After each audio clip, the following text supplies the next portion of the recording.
Welcome. Storytellers and Changemakers with Emebasi is a podcast that explores the stories and strategies of successful founders, experts, and changemakers. In each episode, we'll be diving into the world of online entrepreneurship, where people are creating businesses and programs that change the way we live, work, and play. And here is your host, Emebasi. Devin Brinkley, MBA, is the founder of Creative Gravity Social Media Agency. She graduated from the University of Maryland Global Campus with a bachelor's degree in communications and a master's in business administration. Devin has over 13 years of experience in corporate healthcare, including data and analytics, operations, marketing, and training. She has specialized in social media marketing for over 6 years, which is like 60 years in the social media in the online world. And she helps businesses in various industries, including healthcare, dining, retail, podcasting, and more. Creative Gravity Social Media Agency helps entrepreneurs, organizations, and businesses navigate through the social platform world to increase brand awareness and multiply profit. Tell us your story, Devin. Tell us your story. Yeah, so I started in healthcare. I actually worked in healthcare for 13 years and did a little bit of everything: marketing, operations, admin. And one day I was asked to do social media, kind of as other duties as assigned. They assumed I'd be good at it since I was like the youngest one. Yeah. But I very quickly realized that doing social media for fun and for business are two totally different things. So luckily I was already in my master's program for marketing. So I focused a little bit more on the social media side, took some extra courses, and I actually got pretty good at it and started to like it. Our social media for the company I was working for at the time became very successful, that other started to ask for my assistance. So finally someone suggested I should start consulting, and I thought they were crazy at the time. I was like, me? Oh, no way. And I actually opened my business February 2020, right before the world shut down, literally like 2 weeks before the world shut down. And I thought it was a horrible time to be opening a business. But it actually worked in my favor since so many people turned to social media during the pandemic. So business picked up pretty quickly. I still was doing it for, yeah, definitely. I actually thought, taking a look at your website and everything, I thought you've been doing social media for a long time. Like, I was actually going to ask you, so how have things changed from, when you started? And, social media keeps changing and evolving, and whether it's been challenging for your business. Yeah. I have been doing social media probably for 6 years now. 3 years for my own business, and then 3 years before that, in the corporate space and, helping other people. I helped my husband start his social media for his food truck.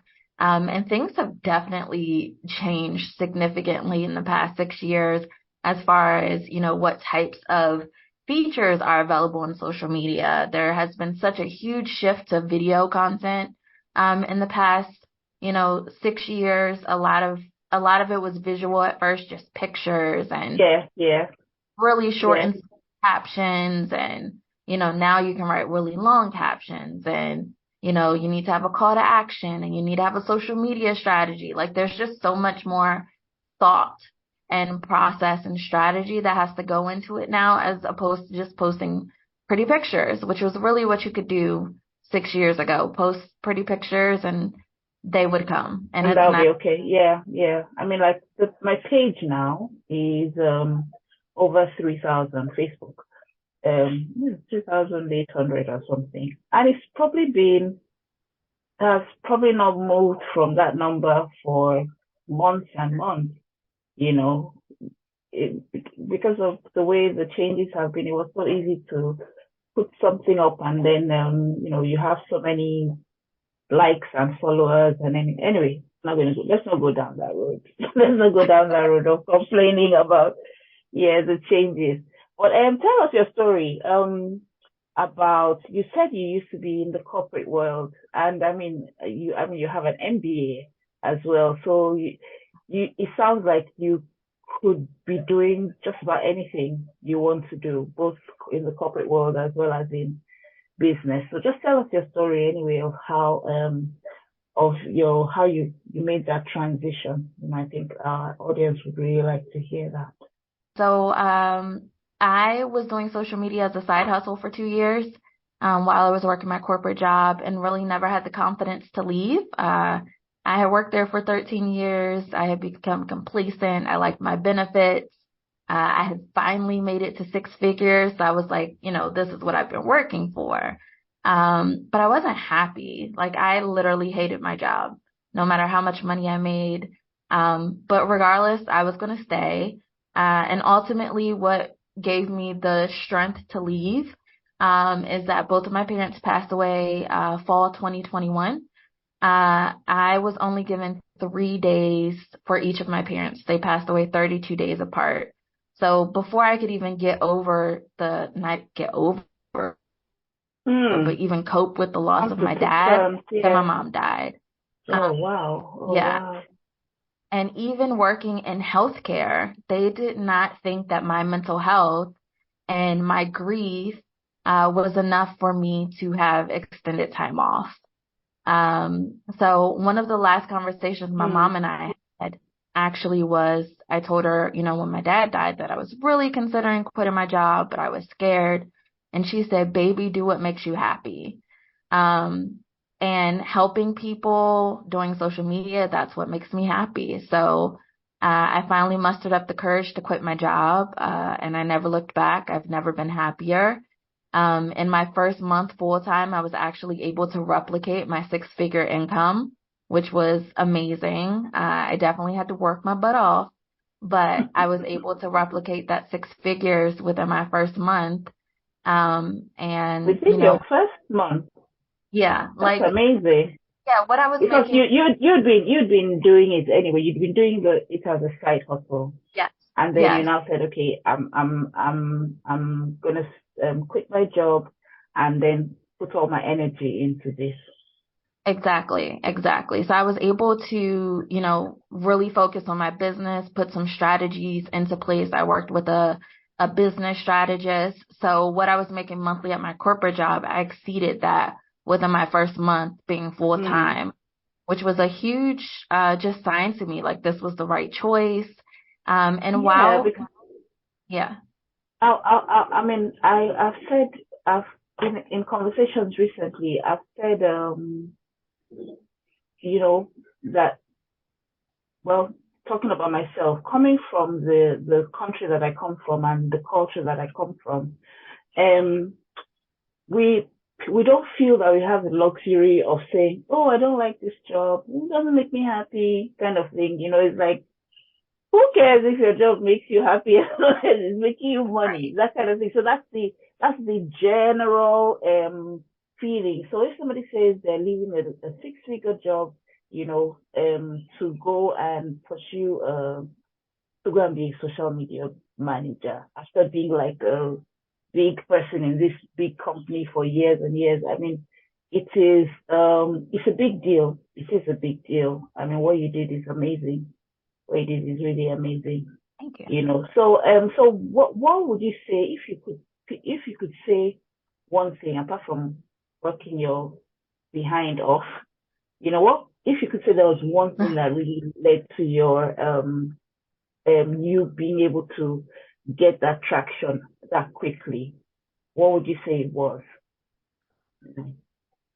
Definitely social media and networking. I mean, that's how I kind of hit the ground running and got so many clients so quickly, aside from it being the pandemic, but still nobody knew about me because I was kind of just working with friends and people that I knew.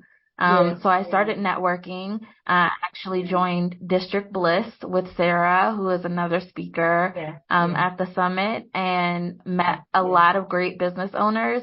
And then I really started focusing on my own social media and building connections, because other people could relate to the struggles of, trying to run your own business and needing help. That's wonderful. So two things now you pointed out. I would like you to talk about building connections, but I have a question. How important is it to have a brand, as they say? Oh, you have to have a brand. Oh, you have to have a personal brand. We hear that thrown around a lot. How important is it for anybody or everybody or somebody that's in business to focus on building their own personal brand, or their own brand, you know? That's extremely important. When people come to me for social media help and they don't have a brand, I actually redirect them to a brand strategist, or give them some ideas and things. Because I can't help you sell something or promote something if you don't know what your own values and vision and mission are. I think that's very important. You have to figure that out for yourself. And that's actually something I had to work on for a while, for my first 3 years in business, until I've really figured out what my brand was. And it's all about being authentic and building genuine connections. Because there's so many people on social media that aren't doing that. It's just following the trends and, gimmicks and vanity insights, doing what they think everybody wants to see, not what you believe in. So I think having your own brand and your own values and your own brand voice is crucial. I love it. I was just telling my assistant today, I was like, promoting this freelance to CEO virtual summit. I was just telling her, I said, as the ideas come to me, I'm just going to do them. So it's a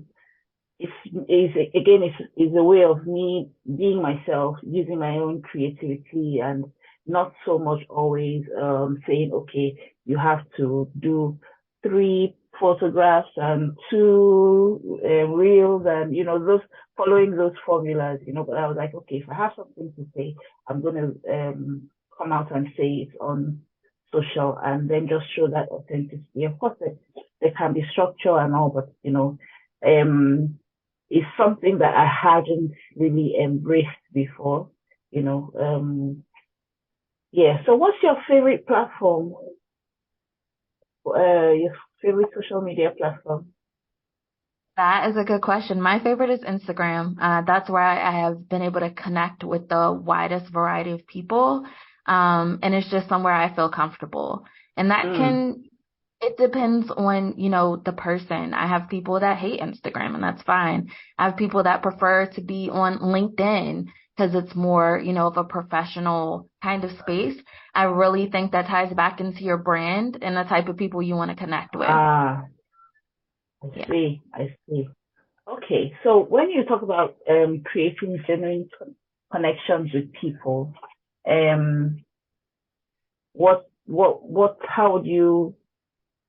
how would you direct us? What would you tell us to do if how do we think about it? How do we approach it? How do we get started with that? So I always start by saying be yourself. So if you want to have green hair and tattoos all over your arms, like me, like that's oh yeah. Oh my word. Beautiful ones too, colorful. Okay. Oh, thank you. You don't have to fit into a box, which I did for so long working in corporate America. No one even knew I had tattoos because I always had on long sleeves, and even in the summer, I didn't have my nose pierced. I didn't have locks, just because I felt like I had to fit into this box. And so many other people do that on social media. They want to be like these other popular people that they see, and you don't have to do that. Whoever you are. Devin, it can be difficult to show yourself or to show up. It can be difficult to show up. I think that's probably the reason why we need to have a brand, so that we really have a sense of who we are and what we offer. But it can be hard, And I think we've become conditioned to look for validation, to say, Yes. this is what I used to do.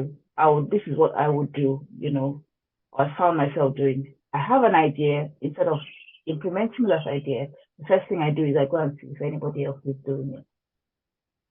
I had to Yeah. catch myself doing that, like, why do you have to do that?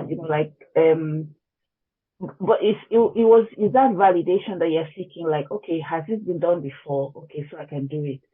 But when I was younger, it wasn't like that. If you have an idea, you just go ahead and do the thing, and then you make it up as you go along. In fact, I'll say something. When I was I've been in the UK for past 20 years. But when I was in Nigeria, I used to do this arts and crafts and stuff, as a business. And when people ask me, what do you do? And I'll say, I make stuff. I'm a maker. Now, back then, there was no such thing. There was no such name for anything. Like, oh, she's a maker or she makes things. But that's what I was, or that's what I am, that I make things. It was just I couldn't find a box to fit in. Let me put and I Right. didn't know that it was okay not to have a box that I fit into. So it was only when I came here I was like, oh God, so there's a thing. It's called a maker. And it then gave me a bit of validation. Like, okay, so I'm not crazy. There's other people like me out there, kind of thing. So so it's just, yes, be yourself, but then there's that thing with us always wanting to find people that are like us at the same time. So yeah, Yes. it can be Yes. hard. I love Mm. that. Not knowing that you don't have to have a box to fit into. I love that. And that's kind of Mm. how I live my life. And it did take me a while to get that confidence to do that. I mean, it's scary, and there's so many other people out there that, look a certain way, do things a certain way, and you see that they're successful. So it's only, a natural human instinct to kind of want to do stuff that way. But I Mm. think what Mm. sets us apart from the thousands of other people that have podcasts or are social media managers or, whatever your niche is that you are you and you are unique. So you have to embrace your uniqueness. And I think that's really important. I like the way you're saying it because it makes me realize that the process of you being yourself or showing yourself actually can be a process. It can be a process where you almost like it's like you try and then you try some more and then you try some more until you it's like blossoming, I guess. It's like Yes. showing yourself and showing yourself, yeah, just, coming out until you are, you're now confident and you're now, really your people are seeing your true authenticity. So yeah, I think that would be helpful for some people to hear. Because like for instance now, I wouldn't show anybody this my box room, my mud room. But honestly, this is where I spend 85% of my time when I'm working, because I'm here by the garden, you might hear the birds, and I'm near the house so I can open the door. That's the kitchen, and I can keep an ear out for my soldiers. So yeah, but then I'm like, oh no, I can't show people this place. So I'll be like, oh, maybe I should go live. And then I'm like, no, I can't show people this place. Oh, it's untidy. My freezer is here. My books are here.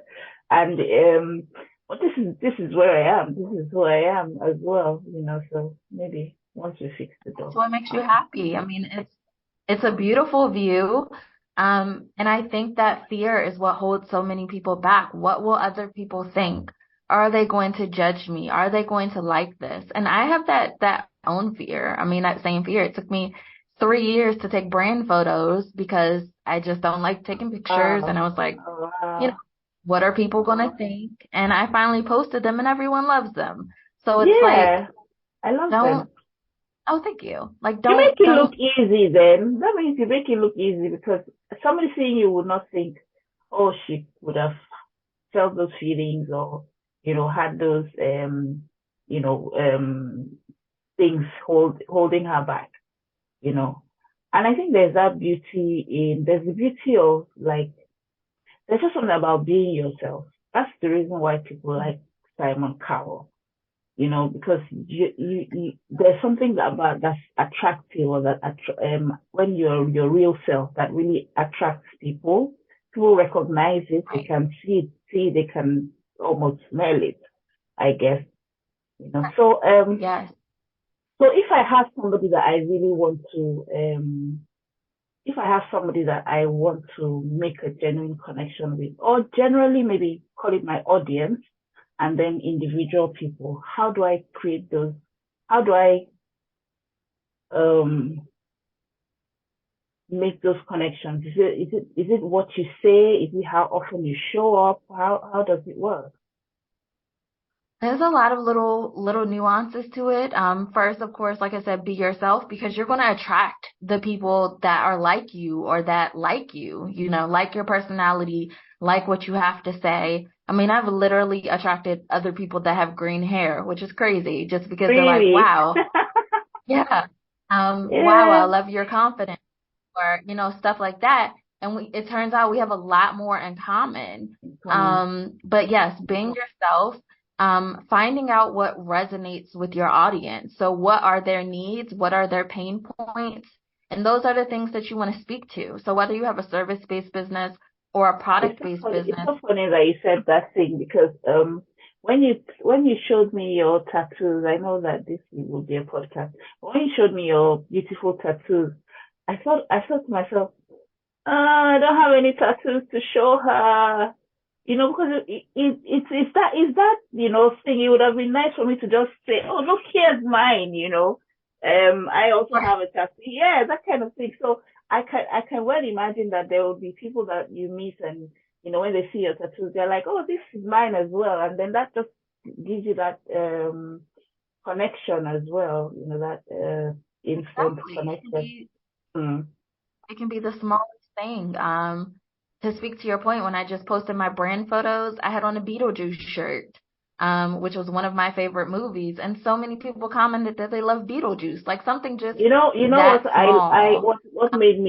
what made me feel that nice connection when you said you were a boy mom.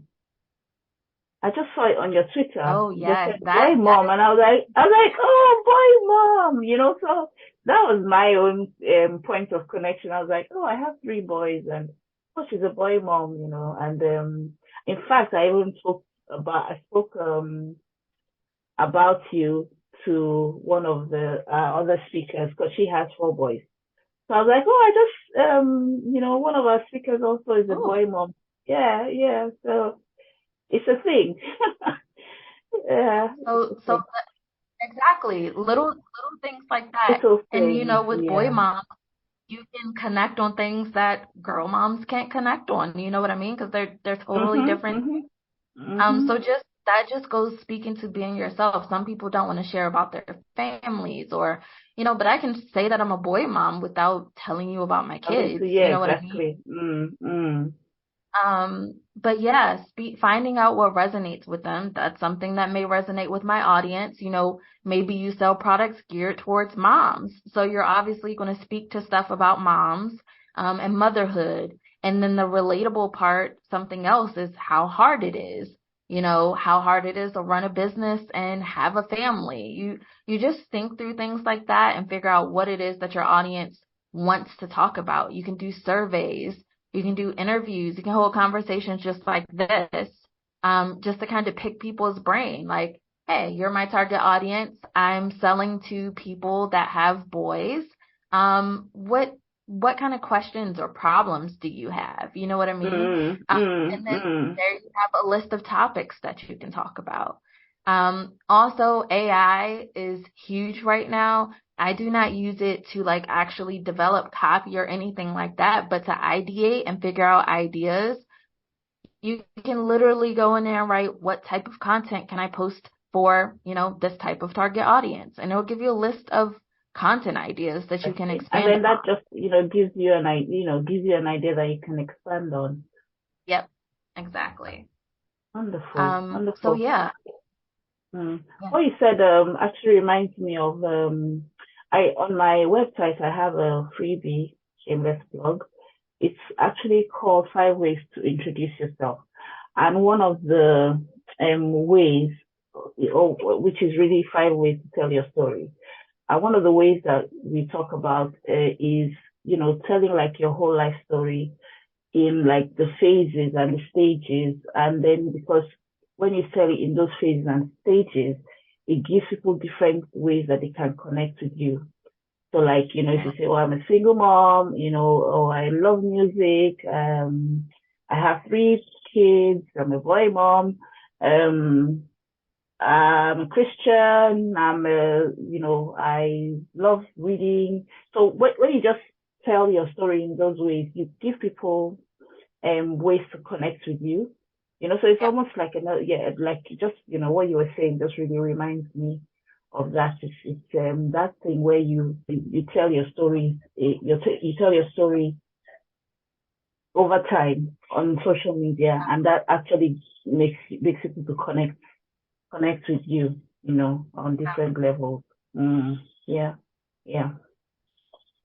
And something I had to remind myself of to really get comfortable with it is, what if people get turned off by this part of me? What if people don't like tattoos, or, what if people don't like me because of my natural hair, or whatever the case may be?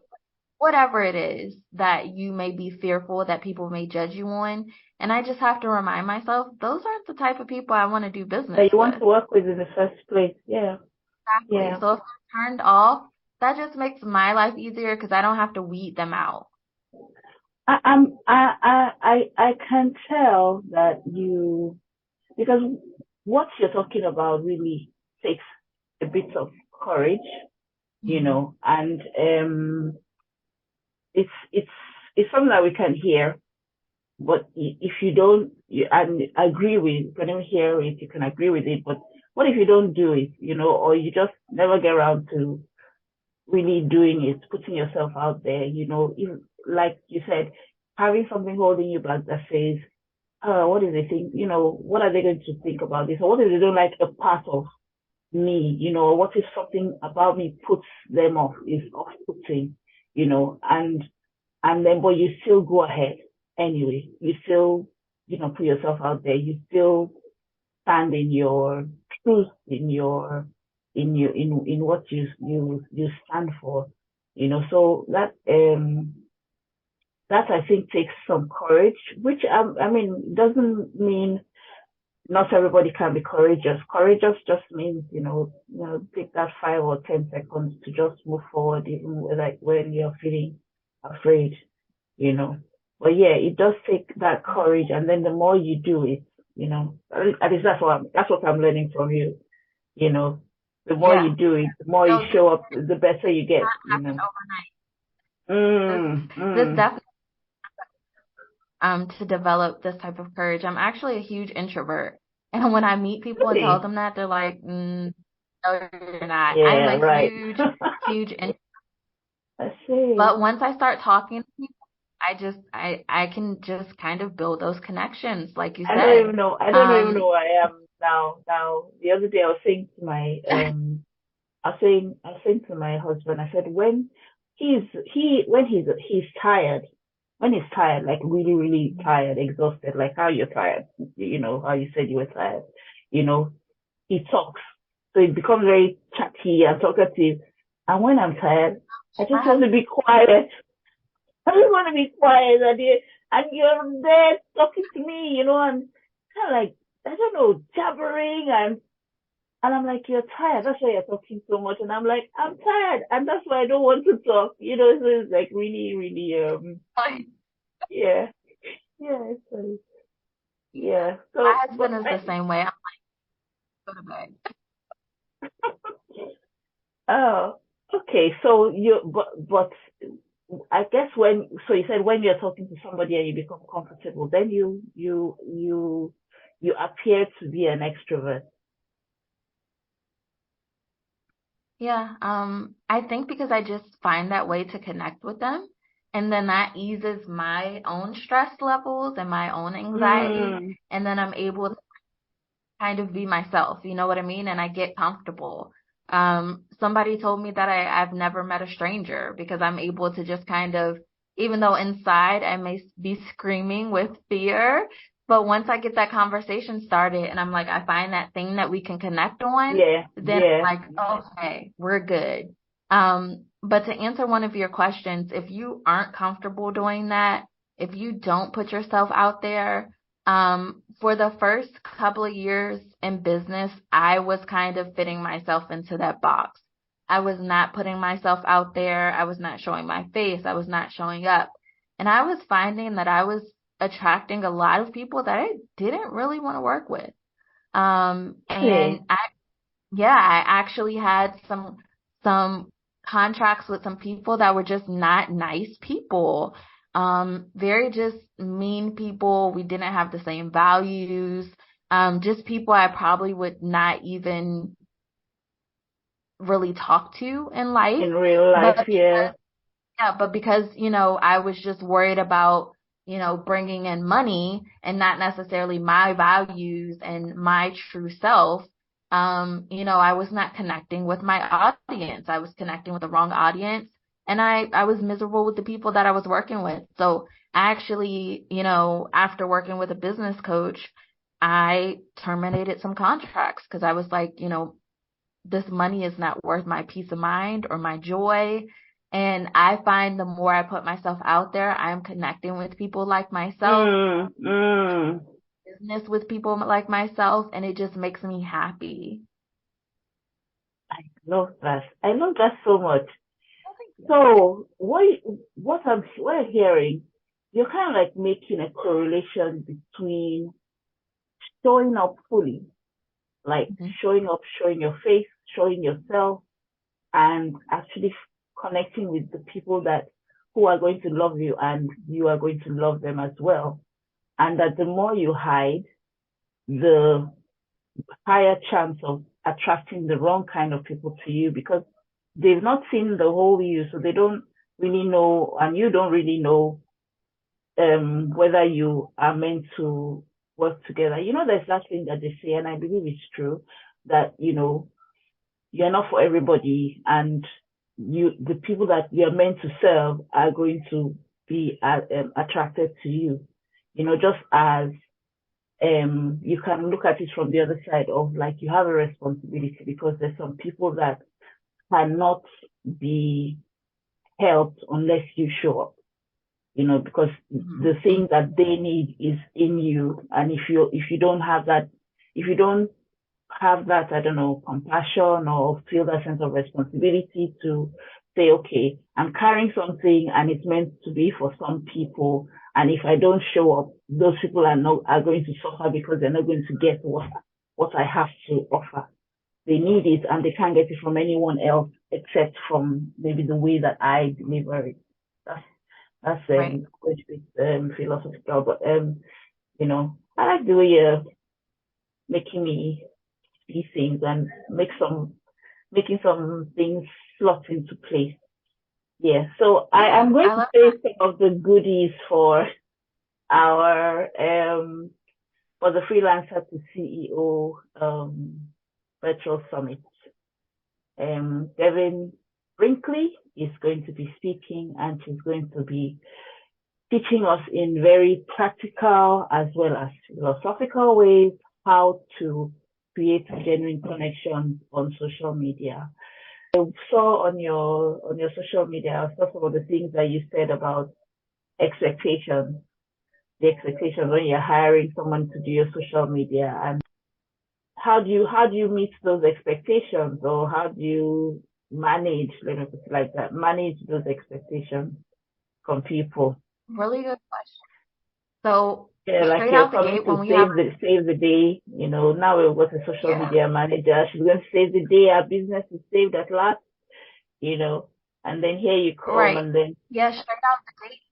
I tell them, what the deal is. Like when we have our social media or our discovery call, like I'll tell them if you want 10,000 followers overnight, I'm not the person for you. Mm-hmm. Um, that's not realistic, and those aren't going to be people that are going to spend money with you. You'll just have 10,000 followers. But the processes that we do, they take time. But you will see the results. You will see people going to your website. You will see people converting to clients. And I kind of spell out, exactly what our processes are and what we can deliver. But with Mm. social media, I also tell people, you have a responsibility too. You have to have a brand. You have to have a website. You That have to was have, going to be my next question. That was going to yeah, be my next question. Sometimes people come to you and they expect you to do everything. yeah, So they don't bring their ideas, because you're, I call myself a producer, and I think that's what I'm describing here. You're a producer. They bring the ideas to you, and then you kind of bring it to life, for them. So, but some people do not even want to bring the ideas to you to say, oh, I would like to say this, or I would like to look like this, or this is what's happening with me. What can we do about it, kind of thing. So they don't want to participate. They just want to give you money and just expect you to bring something out of thin air, you know, when they've not yeah, brought yeah. their So even the personality clients, or who they are. Mm. yeah, even the clients that want to be completely hands off, I tell them, you still have to play a part in this. We still need to have, strategy calls. I still need to know what's going on in your business. So, well, I can ideate and come up with ideas, you know, promotions you should run and things like that.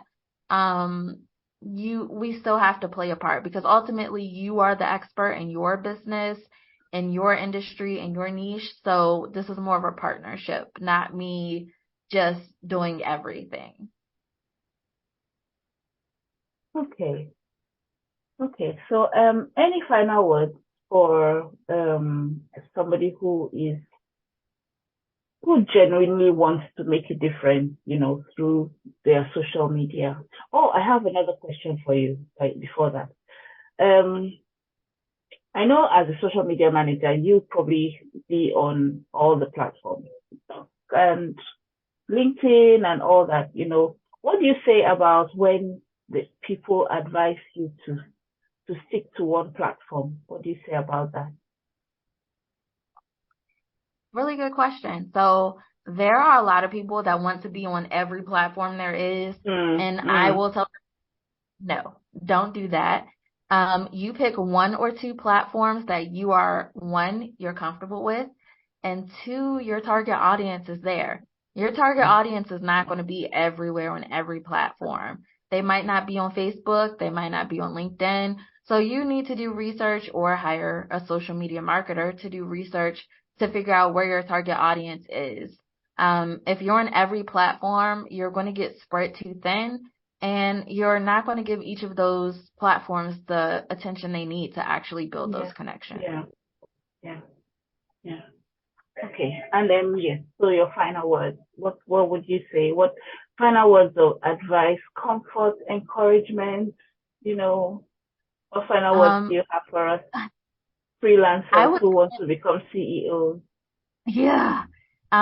You gotta do the work, regardless if it's just in your business or social media. And sometimes there may come a point that you may realize that you can't do it yourself, and that's okay. You just Mm, have mm, to accept and find the right person to connect with, whether it's a business coach to help you with your systems or a social media manager to help you figure out how to run your social media. I think that's my biggest piece of advice, to be okay to accept help, because there's nothing wrong with it. And that's how I was able to grow my business. interesting. Thank you so much. Thank you so much, Devin. So we Sure. will be seeing you at Freelancer to CEO.